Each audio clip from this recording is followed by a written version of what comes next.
Kind of like I mentioned out there, my wife and I had talked about, hey, what are you going to talk about? And it's one of those things where I talked to Adam Morrison a little bit about how he prepared for his. I watched his. I talked to a couple other people. But at the end of the day, it comes down to, for me at least, it came down to there's certain people that, I have to acknowledge for having a huge part of the little bit of success that I've had being a part of this program.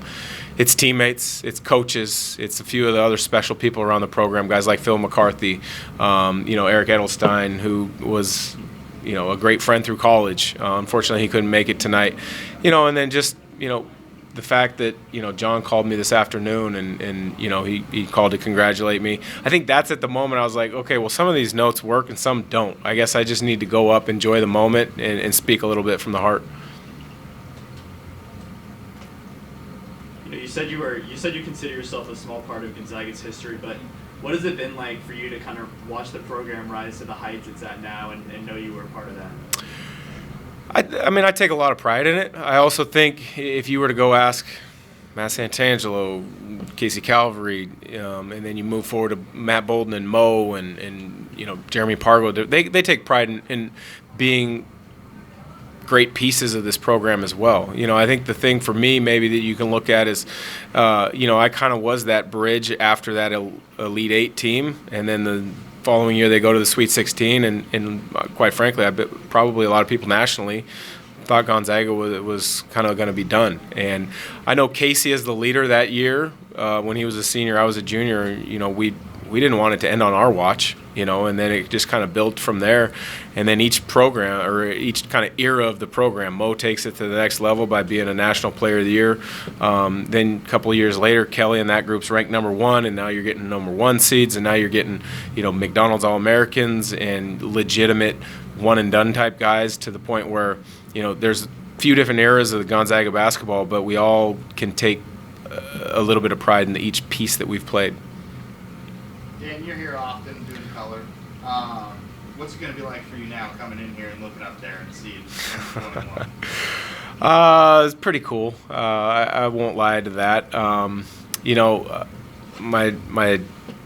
My sons that were standing to the right of me, I kind of glanced over and looked at them and they were smiling pretty hard. And one of my boys is 17. It's kind of hard to impress a 17-year-old son at times.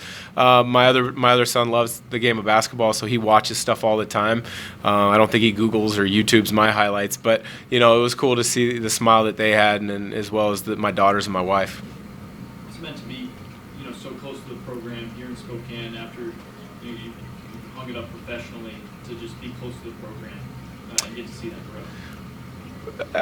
It's one of those things where Spokane was great to me when I lived here for the 3 years as a college student, and I built some great bonds with coaches. I built great bonds with teammates, other people in the community, and as my basketball playing career kind of came to an end, and I was looking into getting into coaching, and I was kind of sorting all those things out and figuring what was best for my family. My wife and I continuously came back to Spokane would be great for us. And the time when we moved back as a family, the timing was right.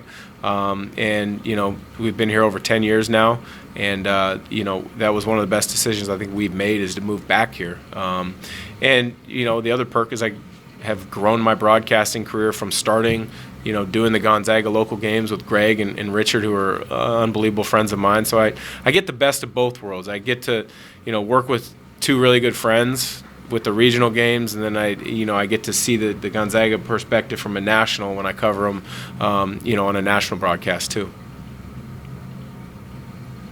Dan still holds some records for three-pointers and all that.